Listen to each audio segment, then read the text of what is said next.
kind of in your work with foreign fighters. So is there any anything surprising that you learned that you had no idea before that you think people should know when they're researching foreign fighters?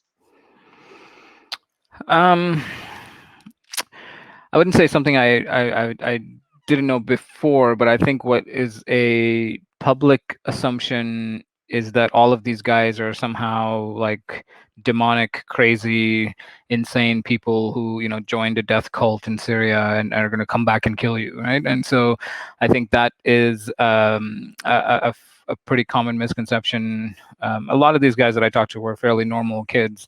They went there.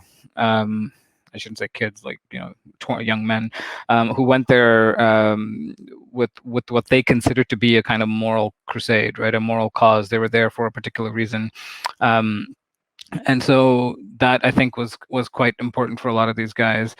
And I would say, I mean, the New York Times, the NYPD put out a report on radicalization where they say most of the cases that they're aware of are quote unquote extraordinary. These individuals are extraordinarily ordinary, right? And so these are everyday young people who feel like they have to kind of answer this call that they see is out there to actually do something.